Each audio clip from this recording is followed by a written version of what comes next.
Bonjour mon amour, comment tu vas? Comment tu vas? Oh, pop, pop, pop, il va super bien mon amour. Regarde, je suis habillée pour la fête. Tout, tout, tout, tout, tout. Est-ce que toi t'es habillée pour la fête aussi? Regarde, ça brille. T'as vu que ça brille? C'est rose et ça brille. Est-ce que toi t'es habillée pour la fête aussi? Oui, non, peut-être. Ah, ok mon amour. Comment t'es habillée? T'es en pyjama? Tu me montres? Ok. Tu fais kangourou? On va commencer parce que j'ai tellement de choses à vouloir faire avec toi aujourd'hui, mon amour. Ok. T'es prêt? On ferme les yeux. T'es prêt? Ok, on y va. Tu fais avec maman? Schéma Israël Adonai Elohim Adonai Echad.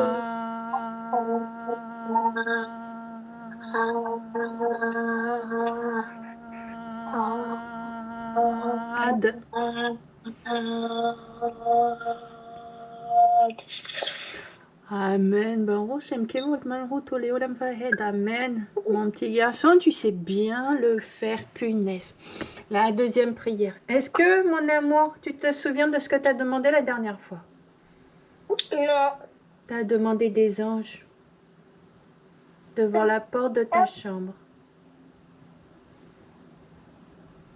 Est-ce que tu as vu? Je les ai pas vus, mais Est-ce que tu les as sentis? j'ai senti juste un peu de froid. Ah, ok. D'accord. Est-ce que tu veux demander quelque chose en particulier à Dieu Papa du ciel Hachem aujourd'hui?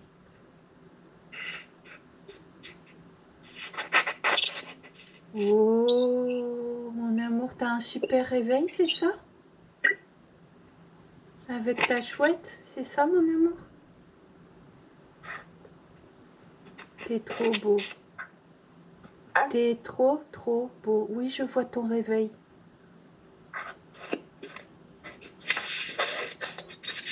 Est-ce que c'est un cadeau de Noël, le réveil? Non? Est-ce que tu sais lire l'heure? Il est 19h34. Oh, pop, pop. Tu sais lire l'heure alors. Est-ce que tu as une demande particulière à Dieu Papa du ciel aujourd'hui? Non. Non? Est-ce qu'on fait la prière comme d'habitude? Pour voir maman.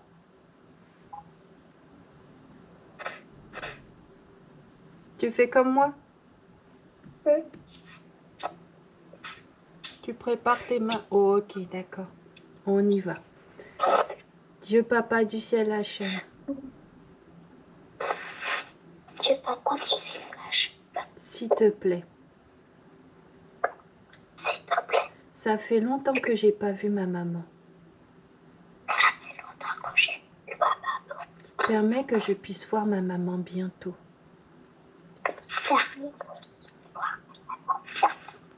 Que je puisse dormir dans la chambre chez maman.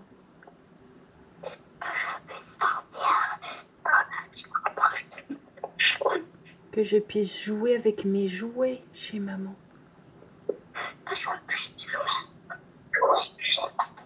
Que je puisse faire des courses avec ma maman.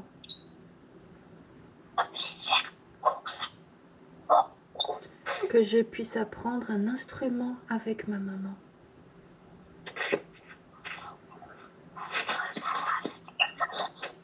Que je puisse aller prier avec ma maman.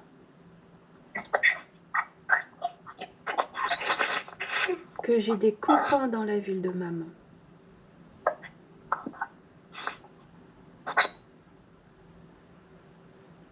S'il te plaît, Dieu Papa du ciel Hachem. débloque. Amen. Voilà mon amour. Alors, est-ce que tu te souviens de la chanson qui danse partout, et qui saute partout et qui chante partout? Oui. Ouais. Celle qui dit que Dieu, il est bon. Comment on dit bon déjà? Tov.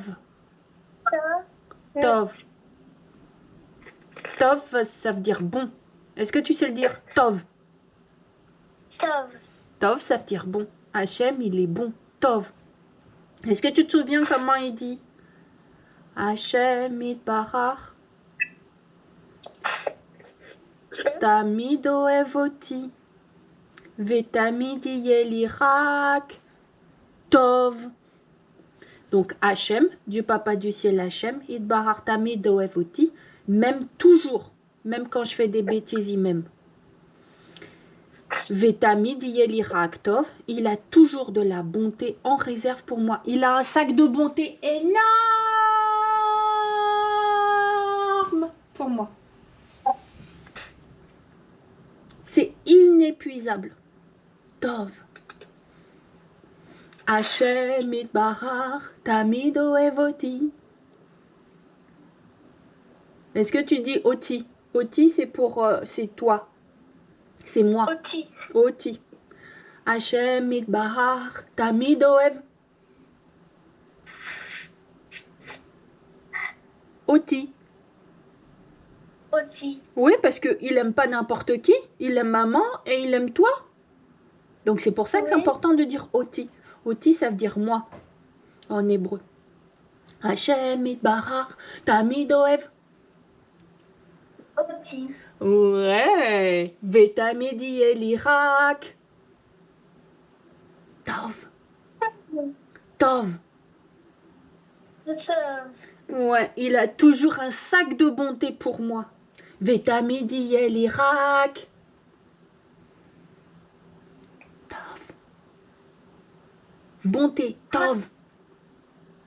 Hachem itbarach tamid ohev oti. Oh, maman, elle a dit trop vite. On refait. Hachem itbarach tamid ohev Oti. Vetamid yeh li rak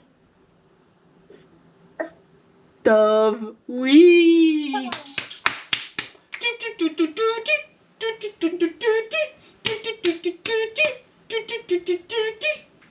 Mon amour, tu sais que on a beaucoup parlé des lumières. Tu sais ce qui se passe aujourd'hui? Et on allume la première bougie. Oh, t'es trop cool. T'es au courant, tu t'es souvenu. Ouais, alors est-ce que tu te souviens combien il y a d'emplacements sur ce bougeoir? Oui, 8. 8 plus 1 qui est différent. Le chamash pour la bougie. La bougie qui fait le départ, le pain de départ. Et tu vois, il est plus haut que tous les autres. Et sinon, il y a 8 bougies. Et maman, elle va réexpliquer pourquoi est-ce qu'il y a 8 bougies. Alors, quelle bougie on commence? Pour le chamash, et quelle bougie on commence? Quelle couleur? Quoi? Quelle couleur on met au milieu? Et quelle couleur on met au début? Bleu. Bleu où ça? Au milieu. D'accord. Et pour le début? Orange. Orange. Ok. Alors, est-ce que tu sais pourquoi est-ce qu'on a la bougie qui est au milieu? Oui. C'est pour que... Qu'est-ce qu'on fait avec la bougie qui est au milieu? Et bah après, on va allumer les autres bougies avec elle. D'accord. Donc, je vais allumer cette bougie.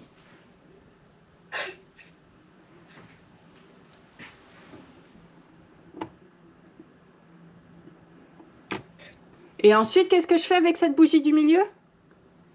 Tu vas mettre du feu sur la première bougie. Ok, mon amour. Dis donc, t'es trop fan. T'es trop fort. Ah! Il n'a pas voulu. On refait jusqu'à ce qu'elle se prenne.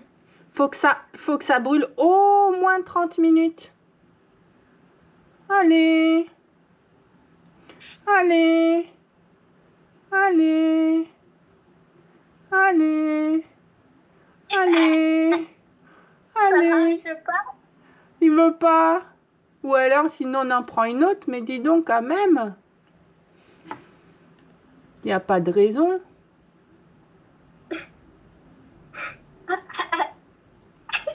Allez. Ah, quand même, il faut persévérer. Ok. Alors, du coup, est-ce que tu sais ce qui se passe? Souvent, quand on allume les bougies, qu'est-ce qu'on fait? Maman, elle a sorti son livre. Est-ce que tu sais ce qu'il y a dans son livre? Non. Il y a toutes les prières. Il y a des prières en hébreu, il y a des prières en français, en fait. Et quand on allume les bougies pour la fête, on a des prières qui vont avec, en fait, qui correspondent pour ne pas oublier. Et là, je vais dire la prière. Ah, j'aurais dû dire la prière avant, mais c'est pas grave. De toute façon, je l'ai fait tout à l'heure. Est-ce que tu es prêt, mon amour? Oui. Alors, Baruch ata Adonai Elohim melech haolam asher kideshanu b'mitzvotav vetzivanu leadlik ner Hanouka. Béni sois-tu, Éternel, mon Dieu, roi de l'univers. On dit tout le temps que Dieu, il est le roi de l'univers. C'est pour rappeler qu'il a créé les cieux et la terre et les étoiles et le soleil et la lune et tout ce qu'il y a sur la terre. Qui nous a sanctifiés, donc toi et maman, et puis les autres, par ses commandements, parce que c'est lui qui a dit qu'il fallait qu'on le fasse, et qui nous a ordonné d'allumer les bougies de Hanouka. Baruch ata Adonai Elohim melech haolam she'asa nisim le'avotenu bayamim hahem bazem anazé.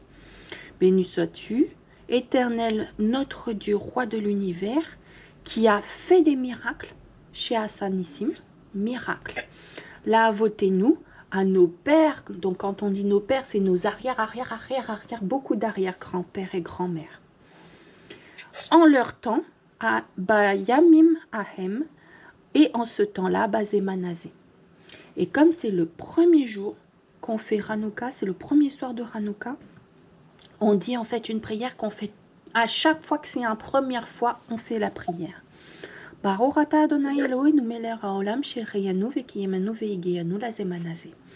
Béni sois-tu, Éternel, notre Dieu, roi de l'univers, qui nous a fait vivre et qui nous a fait parvenir, subsister et qui nous a fait arriver jusqu'à cet instant-là. Et c'est pour ça qu'on est encore en vie, qu'on peut allumer les lumières. Alors, ensuite, une fois qu'on a fait les lumières, maman, elle vérifie qu'elle a tout mis. Ah oui! Est-ce que tu te souviens, on avait le jeu des toupies. Mais avant de faire le jeu des toupies, mon amour, je vais... Bonjour. Qu'est-ce qu'il y a, mon amour?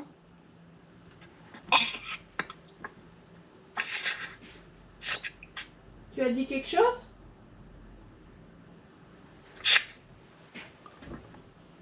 Est-ce que tu te souviens du jeu des toupies? Oui. D'accord.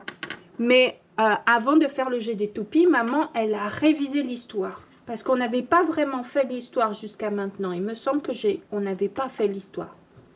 Et maman, elle a révisé l'histoire pour savoir pourquoi est-ce qu'on fait le jeu des toupies. Et pour savoir aussi pourquoi est-ce qu'on allume les lumières. Puisqu'on fait ça pour se souvenir. Et quand on se souvient, bah, il faut se souvenir de l'histoire aussi. Est-ce que tu es prêt pour entendre cette histoire? Mon amour?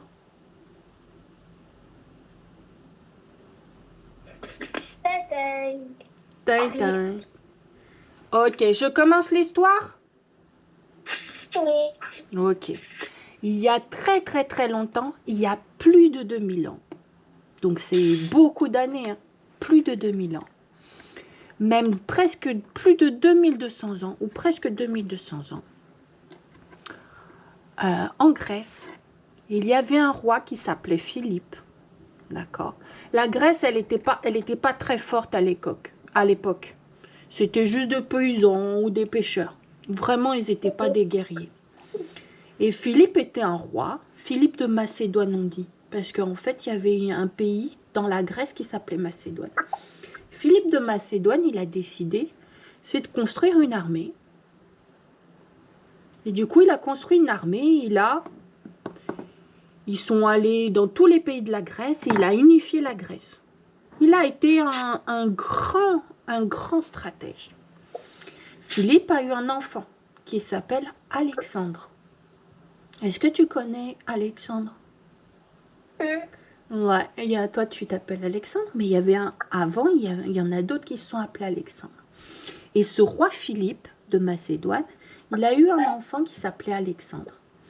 Et Alexandre était un enfant qui était très intelligent et qui était très fort et qui était très puissant et qui était stratège aussi, comme son père. Et le roi Philippe, il avait récupéré un cheval qui était très puissant, mais qui était têtu. C'est-à-dire qu'il ne voulait pas qu'on le touche, il ne voulait pas qu'on le monte, d'accord? Il ne voulait pas de cavalier.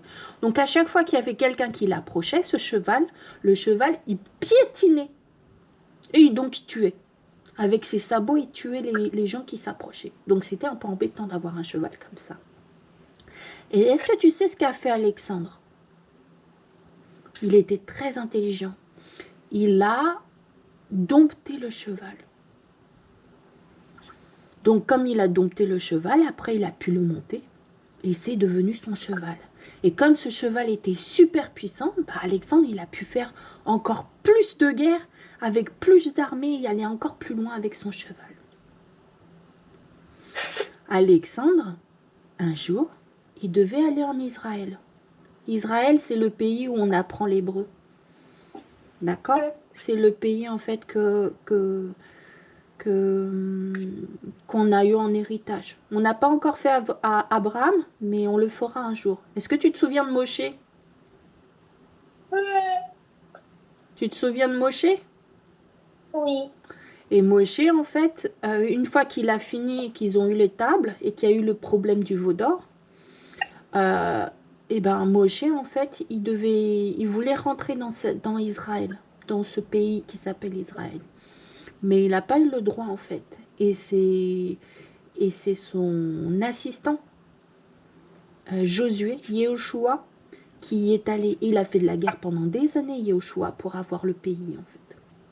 Mais Israël, c'était une terre promise.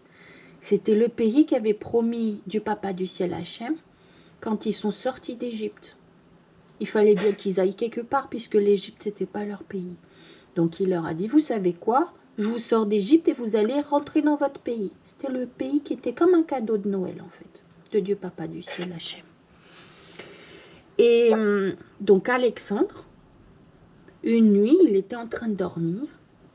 Et pendant qu'il dormait, Dieu Papa du ciel, tu sais, des fois, il donne des rêves. Et Dieu Papa du ciel, il a donné un rêve à Alexandre. Le lendemain, Alexandre apprenait son armée, il montait son cheval. Et à ce moment-là, il devait rentrer en Israël. Mais Alexandre, à chaque fois qu'il rentrait dans un pays, il tuait tout le monde. Il tuait beaucoup de gens, en tout cas. Tu vois, il le prenait par la force. Et c'est pour ça que Dieu Papa du ciel, il lui a envoyé le rêve juste avant, la nuit juste avant. Et quand Alexandre a vu le rêve, et que le lendemain matin, il s'est levé et qu'il a vu tous les prêtres. Donc tu vois, Alexandre avait toute son armée d'un côté, et de l'autre côté, il y avait tous les prêtres d'Israël. Ils étaient tous là. Alors, Alexandre, il a dit, ok, c'est comme dans mon rêve. Et Alexandre, il est descendu de son cheval ce jour-là. Et il s'est prosterné. Et il a dit, je crois que le Dieu, Papa du ciel Hachem, c'est le Dieu vivant. Et comme je crois ça, je veux faire un sacrifice pour Dieu, Papa du ciel Hachem. Alors, au lieu de tuer les gens qui étaient en Israël, il est allé voir le grand prêtre. Et il a dit, je veux faire des sacrifices pour le Dieu vivant. Alors, ils ont fait des sacrifices. Ils avaient l'habitude de faire des sacrifices pour Dieu, Papa du ciel Hachem. Donc, ils ont sacrifié des moutons. Et Dieu, comment il fait pour accepter le sacrifice? Comment il fait Dieu, Papa? Il envoie du feu. Voilà. Donc, il y avait Alexandre et Dieu, Papa du ciel, il a dit, ok, j'accepte le sacrifice d'Alexandre. Et ensuite, ils ont fait des vaches aussi, des taureaux. Il faisait beaucoup de sacrifices de toutes sortes. de beaucoup d'animaux. Et Dieu, à chaque fois, il a dit, ok, je suis fan de ce sacrifice. Et Alexandre, une fois qu'il a fait tous les sacrifices, il a tué personne en Israël. Il a dit, on va être amis. Vous allez être comme un territoire ami pour moi, parce que j'aime beaucoup Dieu Papa du ciel Hachem. Et il est reparti, il est allé voir d'autres pays pour les conquérir par la force et avec son armée et au fil de l'épée. Et Dieu Papa du ciel Hachem, il a beaucoup aimé Alexandre. Alors il lui a donné beaucoup de force, beaucoup de puissance. Et à chaque fois qu'Alexandre il rentrait dans un pays, eh ben, il gagnait. Il gagnait toutes les batailles. Ça, c'est Dieu Papa du ciel qui l'a fait. Et puis, un jour, Alexandre, il est mort. Mais il n'avait pas encore de fils qui était grand pour pouvoir lui succéder. Il n'avait qu'un bébé, en fait. Quand il est mort, sa femme, elle était enceinte. Donc, le temps que le bébé il sorte, et puis qu'ensuite il grandisse, il y avait plein de conseillers qui avaient décidé de récupérer le royaume. Et Israël a été récupéré par quelqu'un. D'accord? Ce quelqu'un, c'était un roi. Avant, on ne le connaissait pas trop, en fait. C'était le roi Antioche. Antiochus. Antioche. Et ce roi Antioche, on disait qu'il était fou.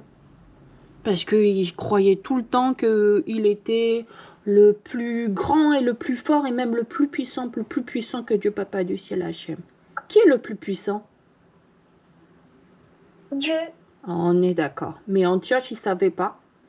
Et de toute façon, il ne voulait pas savoir. Donc à chaque fois, il disait, c'est moi qui est le plus fort. D'ailleurs, j'ai une armée absolument trop forte et trop puissante qui tue tout le monde. Donc moi, je suis le plus fort sur cette terre.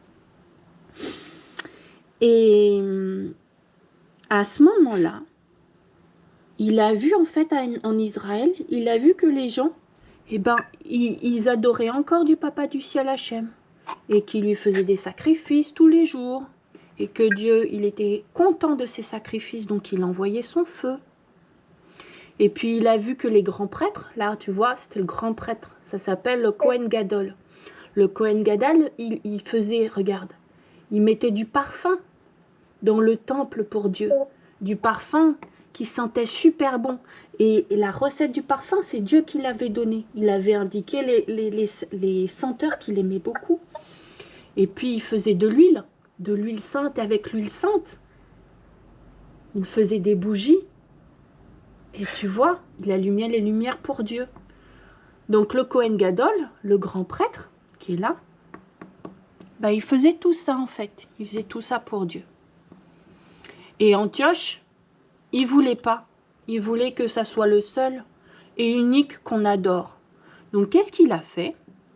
Il a commencé par venir voir tout le monde et par dire est-ce que tu veux pas arrêter de prier Dieu et je te donne de l'argent en échange? Donc il a vu les prêtres, il a vu les gens, ceux qui allaient au temple pour prier, parce que maman, tu vois, elle va prier. Donc à l'époque aussi, ils allaient au temple pour prier. Il est allé voir tout le monde pour proposer de l'argent. Et il y en a qui mettent plus l'argent que Dieu Papa du ciel Hachem. Donc ils ont accepté. Ils ont accepté contre de l'argent, bah, d'arrêter d'aller de faire les sacrifices à Dieu, de faire les prières, de porter la kippa, de faire les histoires, de faire les fêtes. Ils ont accepté. Et un jour, donc le grand prêtre, il était là, il faisait son office. Lui, il ne voulait pas l'argent. Il disait non, je préfère Dieu à l'argent. Est-ce que tu sais ce qui s'est passé? Le grand prêtre, il s'appelle Yohanan. C'était comme Jean. Il avait un frère. D'accord? Et ce frère qui s'appelle Yehoshua, il est allé voir Antioche, le roi, qui était fou et cruel. Et il lui a dit, je te donne beaucoup d'argent, regarde. J'ai un trésor chez moi. Je te donne beaucoup d'or. Et tu me donnes le pouvoir, c'est-à-dire que je veux récupérer le pouvoir dans le temple. Je veux plus que ça soit mon frère, mon grand frère qui s'occupe du temple. Je veux que ça soit moi. Et Antioche, lui, il aimait beaucoup l'argent, donc il a dit ok. Donc il est allé dans le temple, il a récupéré l'argent. Il a dit, toi, tu n'as plus le droit de t'occuper des parfums, ni des sacrifices. Donc tu vois, il a enlevé le Kohen Gadol, il devait s'en aller, il est parti. Il a dit, maintenant, c'est toi qui t'en occupes. Donc à son frère. Est-ce que tu te souviens de ce que a fait Caïn à Abel? Oui. Ouais, qu'est-ce qu'il a fait? Eh ben, il l'a tué. Il l'a tué parce qu'il était jaloux.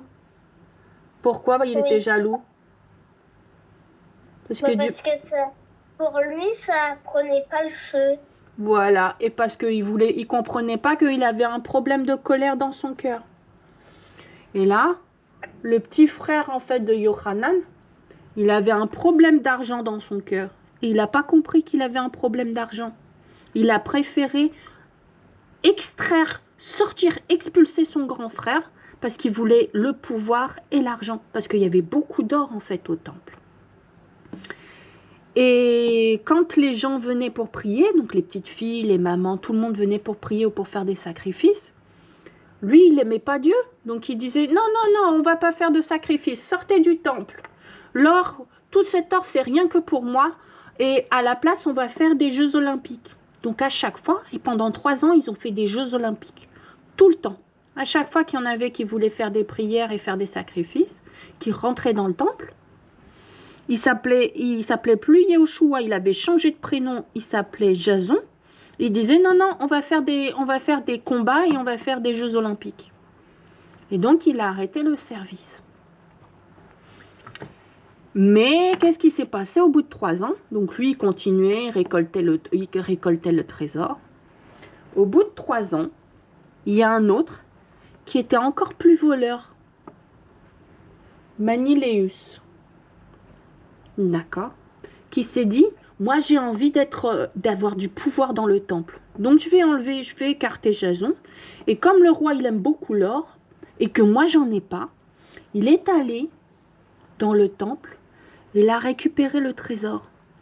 Tous les ustensiles en or, il les a récupérés. Le trésor du temple, il l'a récupéré, il a volé tout ça, il est allé voir le roi, il a dit, regarde, roi. Le roi aimait beaucoup l'or. Il a dit, regarde, je te donne le trésor. Donc tu vois, Antioche, il est là. Je te donne tout le trésor du temple et à la place, tu me donnes le pouvoir. Parce que je veux être le prêtre du temple. Et Antioche, lui, il s'en foutait. Il n'aime pas Dieu. Donc il a dit, ok, ça m'arrange. Tu me donnes tout l'or du temple et moi, je te donne le pouvoir du temple. Et lui, il a dû partir. Expulsé parce qu'il n'avait pas assez d'or. Et il a été remplacé par Maniléus. Pendant 3 ans. Un jour, Antioche est allé en Égypte avec son armée, dans son char.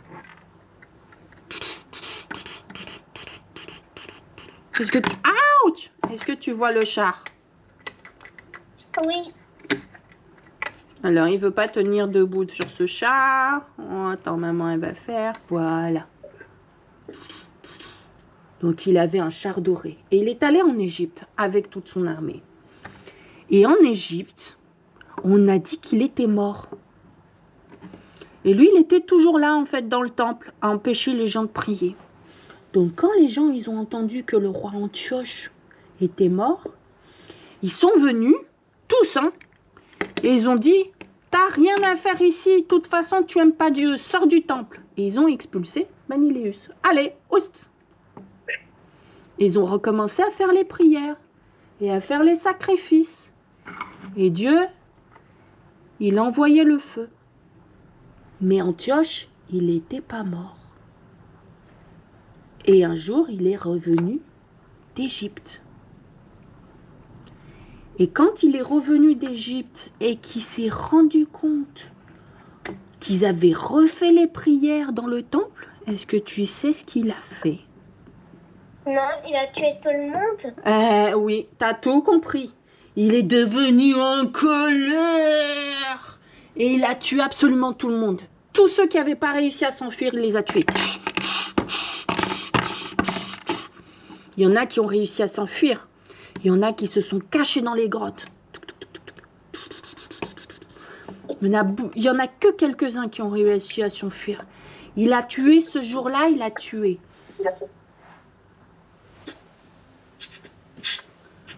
Ce jour-là, il a tué 40 000 personnes. Et il en a pris 40 000 et il les a envoyés en esclavage.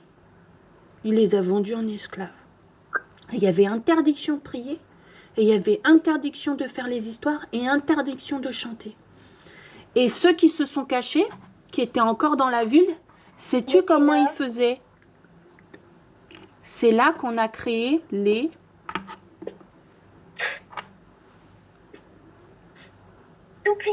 toupies.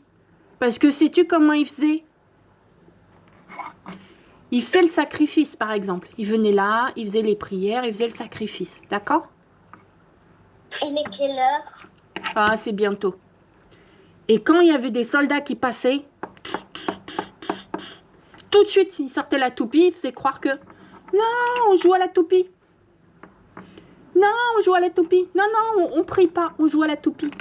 Et quand le soldat repartait, ils reprenaient leur livre de prière et ils priaient. Merci Seigneur, tu es avec nous, tu nous gardes, tu nous protèges, on a besoin de ta nuée pour nous masquer. Et dès que le soldat il revenait, qu'est-ce qu'il faisait? Et les enfants aussi? Qu'est-ce qu'ils faisaient?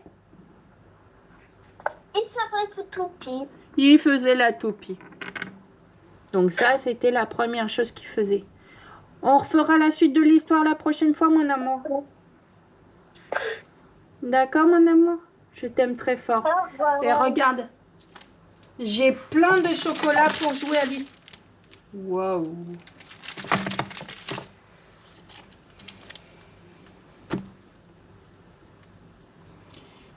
Seigneur, merci.